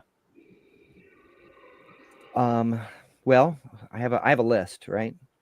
Yeah. But I don't know. Are they the things that get you fired? Oh, well, okay. All the teachers know what I'm talking about. Although, it's sad. It's very sad and telling that my brain would not have even come up with that. What? Well, you shouldn't fuck them. All right. So what's the biggest detriment somebody can do to a kid? I think the biggest detriment is underestimating. Oh man, that's awesome. I think the biggest here's the thing, and I've said this. I think I said it to you at some point, either this last time that we interacted or in an earlier email. Anybody who has heard me talk about my students will say, this is my philosophy. I have yet to find something my kids can't do. I don't know. I'll run into it eventually. But everything that we've tried to do, my kids have learned how to do it. I had a bunch of people say that my kids couldn't learn science by studying how coffee roasts, and that you're not going to be able to afford a coffee roaster anyway. So I got somebody to buy one for me. And I spent a year with my kids learning the science of the arc of the coffee bean as it goes from the 450 degrees down as it goes into its second crack stage. It was so much fun. It only worked for that 1 year, though. I had a group of kids, special kids that year. And I have tried to take other groups of students through the same learning, cycle, right? How does coffee work? How do you make it? How do you take a green bean and turn it into something delicious? Haven't had another group of students who could do that yet. Well, Chef, I would have said add garlic butter and maybe just a squeeze of lemon, but I know what you meant. That is a second option. That's option two. To your statement, I think it goes into individualized learning. It's not about you couldn't get another group. There wasn't another group that was their interest that allowed you to push that learning to take place. Right. You found the angle, the hook. Mm-hmm. You're a fucking charlatan, and you fucking picked their brain and said, oh, these guys dig fucking coffee. We're going to mind fuck them. Mm-hmm. And we're going to use that coffee to teach them real shit. Exactly. And the other group might not have just been along that line. But I still have that roaster, because sooner or later I'm going to have another group that's going to want to roast coffee with me. This year we got kids learning the spherification by making popping boba. So we've got a boba cafe at my school where we do $1,000 in sales in 45 minutes every Friday. If you have never seen a bunch of 15-year-olds produce $1,000 worth of iced boba crap, I don't even like it. You just haven't lived. They have a blast. During the next little break, I'll see if I can pull up some pictures of that, because you just get a blast. These little bitty kids making tons of boba that they had learned the science of how it comes together, and now they're selling it, learning the entrepreneurship skills. Right. It's taking whatever angle we can take to motivate and stimulate that growth. And it might not be boba next year. I mean, it was coffee. Now it's boba. It might be something completely different. And you know, take any restaurateur out there, take any business leader, anybody, fill in the blank. The art of being an amazing teacher is not something that you can, I believe, that you can want. I believe you are or you aren't. And it's evident that you are. I mean, the things you're talking about, the things you're doing, the output that you're having, the success of the students that I see when I come to that lovely banquet. I got to tell you, you might as well be the fifth goddamn Beatle when you walk on stage, because I ain't gonna lie, a fucking high school kids all sound like fucking whiny ass schoolgirls when they scream, even the dudes. And you might as well be the fifth Beatle, dude. I'm like, who the fuck's here, man? Billy Shear's in the room. What the fuck? By the way, I was explaining, the kids explained this to me tonight. That's called aura. Evidently, I have a shit ton of it. I don't know. Is that the stupidest thing you ever heard? Dude, take your pick. Riz, aura. Oh, Riz. Okay, that's better. All of them are stupid. It's about as stupid as me fucking lubricating my elbow on the goddamn podcast every week. But, you know, we still do it. Oh, Chef, if you could give any of the instructors in the room and watching, because this, you know, this is going to stream, it's going to live on RHS TV, where it's going to go all over Tampa Bay. If you could ask them to do one thing in their local schools to help make a difference, what would that look like in your mind? What would that be? All right. Two things. And they relate. I would say the best thing that you can do to make a difference in the life of your students is look for the kid that has talent but no social skills and make them your project. A lot of kids are slipping through the cracks right now, and they are perfect for the culinary field. Make them your project. Make that kid your project. But the other thing is, remember that academic success is a terrible way to measure employment readiness. Okay, I worked in the industry for a long time, 27 years in restaurants. Nobody ever gave me a multiple choice question, ever. I did. My boss said, A, you can be fired and leave now, or work the rest of the day and punch out then. B, you pick.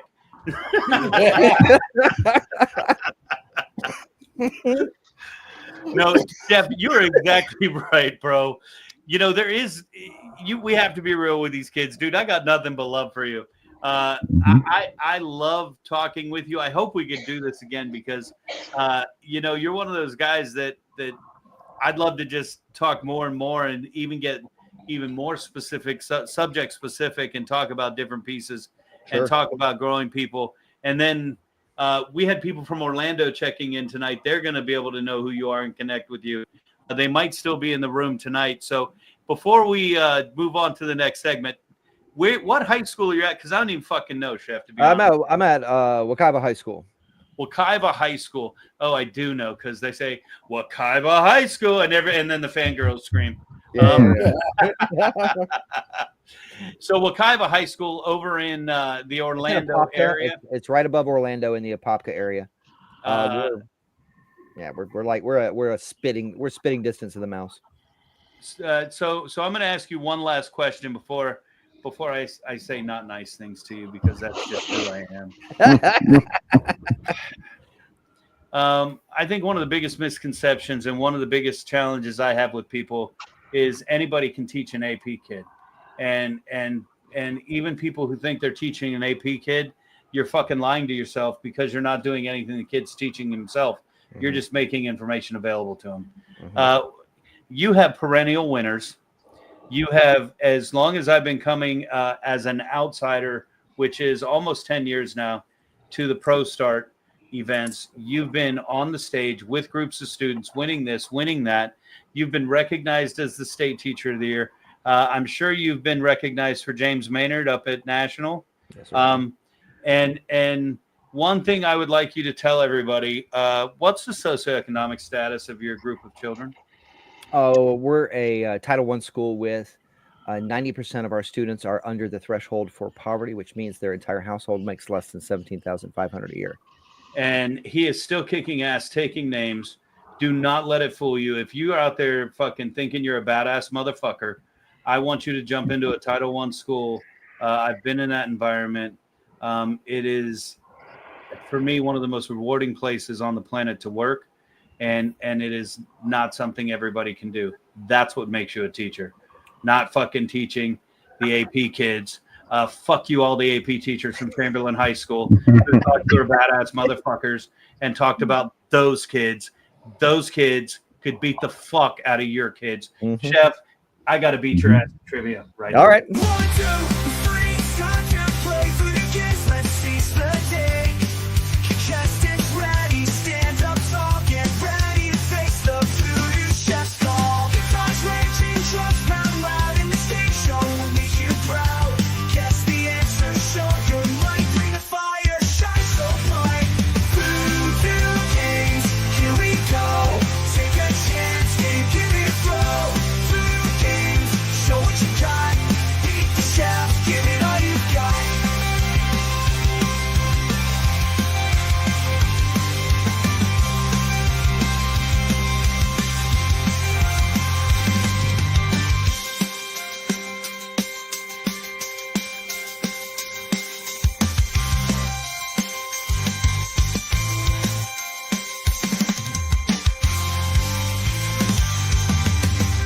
Voodoo games, here we go. Take a chance, give it a throw. Voodoo games, show what you got. Beat the chef, give it all you've got.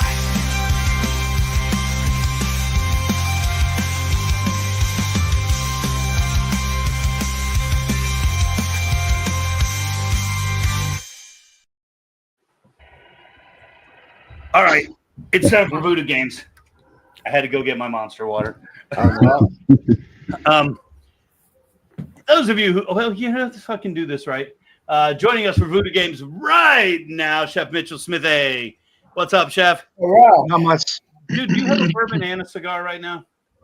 Neither. Oh, I was going to be mad. You're outside. That's why I was thinking you had a bourbon and a cigar.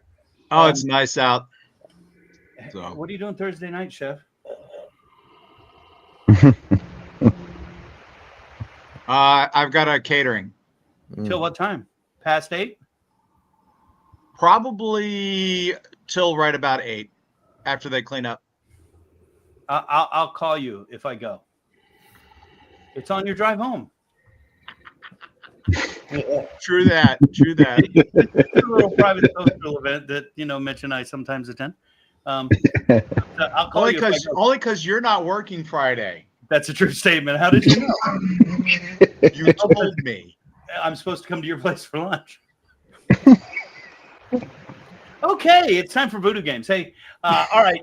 For those of you, Daly, it's got real simple things here for Daly. Wow. Uh-huh. Daly, you spent a year in my class. You should know better. All right, so Chef, Voodoo Games are real easy. Those of us who are out there absolutely know what's going on. Voodoo Games, real simple. Chef Patrick will read a question. If you know the answer, simply shout out your own name. Your own name. Patrick will call upon whomever he hears first. If you get the answer right, you get 1 point. If you get it wrong, no harm, no foul, but everybody else will get a chance to answer the question. The person with the most correct answers will have the most points and therefore be deemed the winner of the game. And as always, the winner of tonight's Voodoo Games will have the opportunity to have their name entered into a drawing where they could be selected to have the opportunity to win a prize to be named at a later date. Boom. You need to put that on just a tag that you just put up there. It's on there. It's on the Voodoo Games. It's on there. Yeah. It's on there. It scrolls. Yep. Well, yeah, but Ned didn't catch it. You There was a typo in there for a year, and that let me know that Ed doesn't pay attention to any of the goddamn scrolls because he never caught it. He catches everything. He sends me all the fucking typos from across the county. He's looking at it right now. Right? All right. So, watching the video. He's watching Final Basketball or some shit. Definitely ignoring us. Yeah, you know, it could be worse. We could be eating hot and ready brisket from Four Rivers at 8:45. Oh, fucking hell. Does that not excite you, Ed? Not in the least. No, because I know what it's going to be. It's going to be Alpo. All right, Pat, I'm going to turn it over to you because the clock is ticking. It and, is. We've had Ed. Oh, Jesus Christ. Do I got to read? No. You don't have to read. I'm just putting this up here really quick. So since we always talk about whatever the topic is, so tonight here we pulled some questions from the popular game Trivia Crack. So I got some questions here from science, history, entertainment, geography, sports, and then tiebreaker would be art and literature. I'm going to tell you right now, if the goddamn questions have anything to do about the 450-degree second crack roast point of coffee, I'm calling fucking shenanigans. Bless you, Ed. All right, here we Thank go. you. Starting out with question number 1 here in the science category. Remember, call out your own name. Mm-hmm. What planet has the most moons? Mitch. Voodoo, and then Mitch. Jupiter. Not correct, Mitch. Oh, shit. Saturn. Yes, it does. Saturn. No, Saturn. it doesn't. That's not a planet. They just came out and said that's just a wandering object. Saturn's not a planet. It's not, bro. It's close. I got some kids I could teach to prove that to you. All right, question number 2. Going to hell, dude. What is the most abundant gas in Earth's atmosphere? Mitch. Ed. Mitch, then Voodoo. Hydrogen. Not correct. Voodoo. Nitrogen. Nitrogen. There we go. All right. Question number 3, history. Who was the first U.S. president to appear on TV? Ed. Ed. Mitch. FDR. Voodoo. FDR. FDR. So Ed got the point. Yep. All right. Question 4, sticking in history. What country was responsible for the invention of fireworks? Voodoo. Mitch. Voodoo. China. China. Gerald, I have no idea what this comment means. He's calling out his name and saying Saturn. That was like 20 minutes ago, bro. Problem is, I wasn't looking at the chat bar, so I didn't call out his name. That came in at 9:43, like now. And there's China. He types slow. That's called slow typing. Saturn.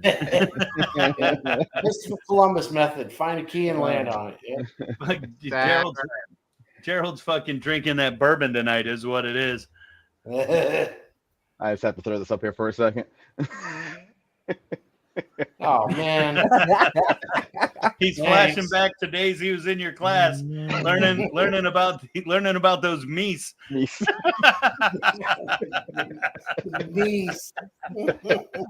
That's a different kind of gas. Meese. Meese it. All right. Question number 5, going into the entertainment section here. Which movie features a character named Jack Dawson? Voodoo. Voodoo. God damn it. That's not gonna be it. No, don't say it. Okay. Okay. Do we listen to this soundtrack every fucking goddamn morning? I mean, I don't, unless you do in the car. I hope you don't. I hope you don't either, but I wouldn't be surprised. Okay, I'm gonna say I don't know. Okay. Ed. Titanic. Titanic is the answer. So if you listen to it on the drive in, then that's why I'm like, I don't know what you listen to in the car, so maybe. Yeah. Man, if I find out he's in his car listening to Celine Dion, that's it. I'm disowning your ass, man. Yeah. I'm gonna do like them motherfuckers in Bloodsport and get up and turn my back while they hit the gong. Wait, don't let Ed lie to you. If I said, Ed, I need a DD for the Celine Dion concert, you'd be like, okay, dude, let's go. Yeah. I know. Because we need to check the box. All All right, All right. Pat, I need a score because I'm starting to stress now. Absolutely. I got 2 points Voodoo, 2 points Ed, 1 point Mitch. So with question number 6. Question 6 is staying in the entertainment category. Gerald wants to know if he got a point. What must be that delay? All right. Number 6. What is the highest grossing film of all time? Voodoo. Voodoo. Titanic. Not correct. Ed. Avatar. Avatar. Oh, Ed, I That's hate the one. you, bro. That's the one. All right, Ed takes the lead. And I got one more here in the entertainment category for question number 7. What actor played Iron Man? Voodoo. Voodoo. Robert Downey Jr. There we go. All right. Brings it back up for a tie. All right, 3 points Voodoo, 3 points Ed, 1 point Mitch. Question 8, we're going to go into geography now. What continent is the largest by land area? Voodoo. Ed. Voodoo. Asia. Asia. That's it. All right, Question number 9. let's take a quick little break here, mi amigo. I want to share this picture here because I was starting to feel like I was about to get my ass kicked. Here's a picture of me and Ed at the Nano Brewery with Adam Baum, who hosts trivia. And when I say Nano Brewery, when I said this to IFA, he goes, "Oh, we have those up here." I go, "No, dude, I think you're thinking microbreweries. This place is teeny tiny." Ed, what's the name of this place we were at? Grindhouse Brew Lab. All right, here you go.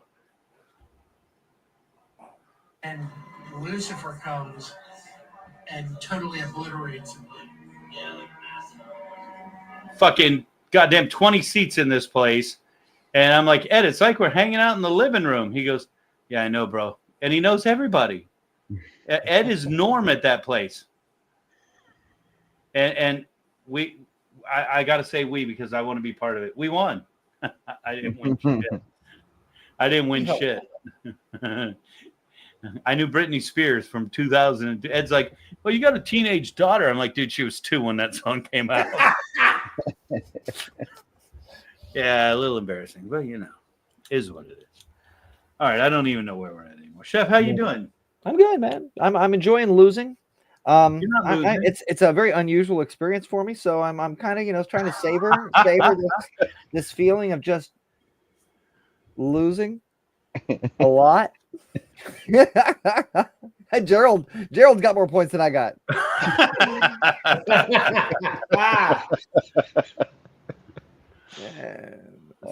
Good stuff. Good stuff.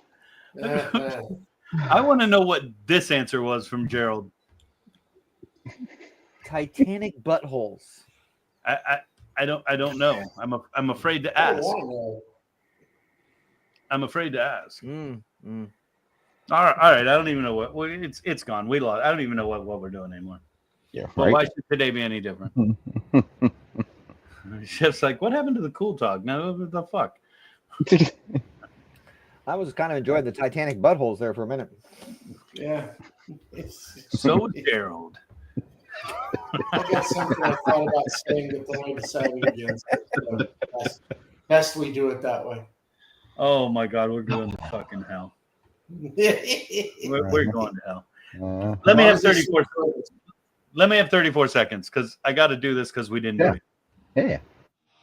I get asked all the time, why Tequila 512?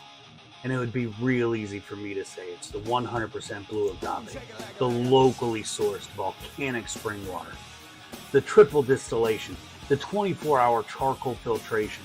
Hell, we could talk about the bourbon barrels, the oxygenation process, but at the end of the day, it just tastes damn good. Tequila 512, the official tequila of the Voodoo Chef. All right, we hit everything we needed to hit now. We can run it clean. All right. So going into question 9 here to take us home. I got 4 points Voodoo, 3 points Ed, 1 point Mitch. So potentially a game winner here if Voodoo gets this next one right. So let's go into sports. Just Come see on, what Ed. happens here. Let's go, Ed. All right. What race is known as the most exciting 2 minutes in Voodoo. sport? Voodoo.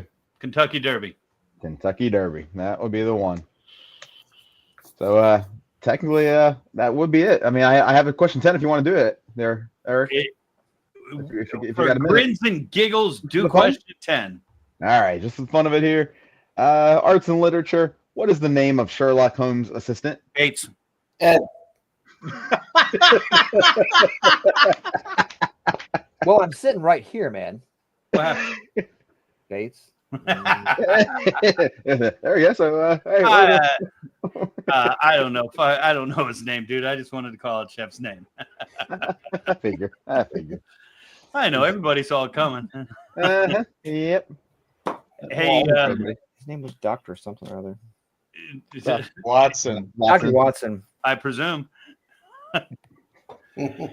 Hey, Chef, man, I got nothing but love for you, man. I think you're Much love for you guys. You're doing a kick-ass job, and I'm glad that we're getting to know each other. Like I said, I've known of you for quite some time. I enjoyed sitting down over a coffee before the awards. Your kids turned in some beautiful high school recipe dishes.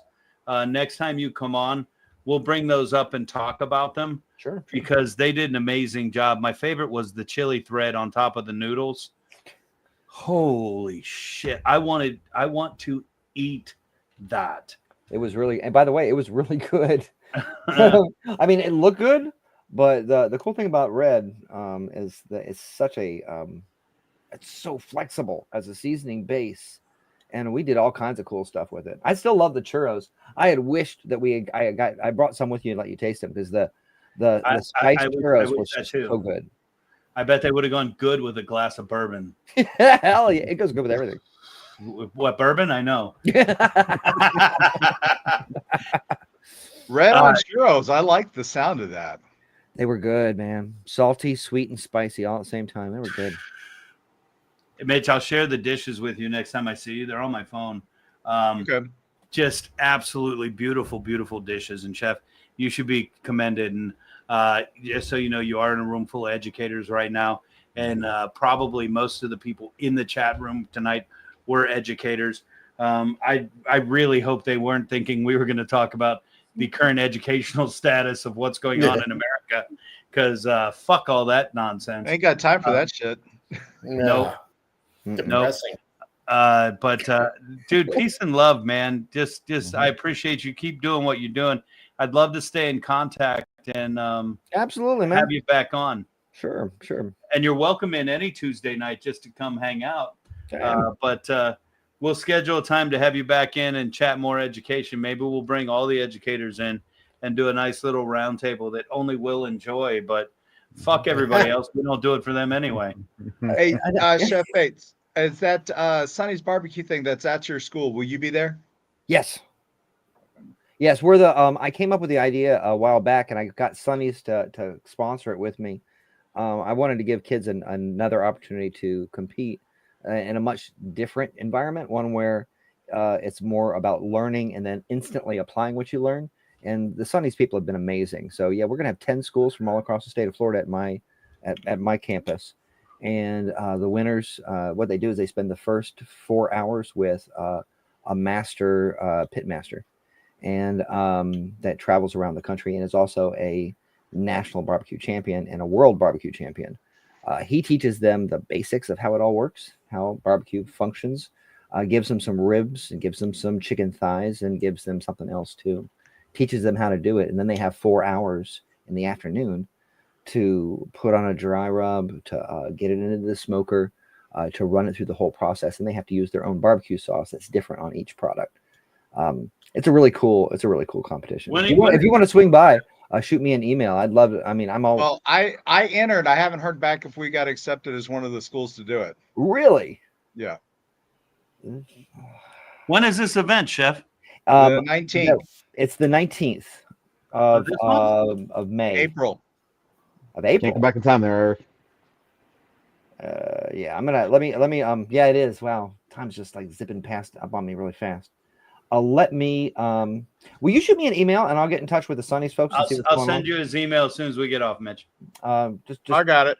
Okay. Get in touch with me, and I'll try to figure out what's going on with the folks at. Yeah, Sony. this guy here. I mean, I've found his videos on ServeSafe stuff. I've used some of his stuff. Used some of his study stuff. Very impressive. Chef, Thank you. Chef does amazing stuff. Will Shannon be at your school that day? Yeah.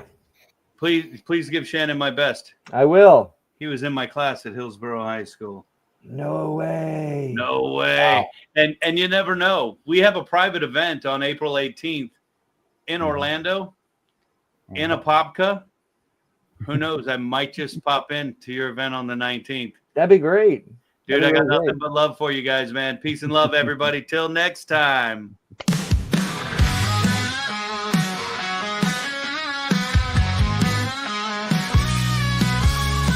Voodoo chef with his magic knife cuts through the air like a ghost in the night. Butter sizzles so on fire, bacon crackles hot desire.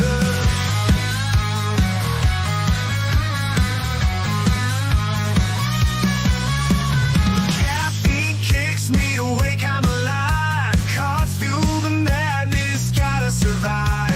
Bourbon's what keeps the demons at bay. Voodoo chef, spell we obey. Butter, bacon, caffeine, cough, bourbon. He's got the cure for whatever's hurting. Butter, bacon, caffeine, cough, bourbon. Life's a feast in the chaos for certain. No recipe, no rules, wild and free. Kitchen's a battlefield, chaos decree.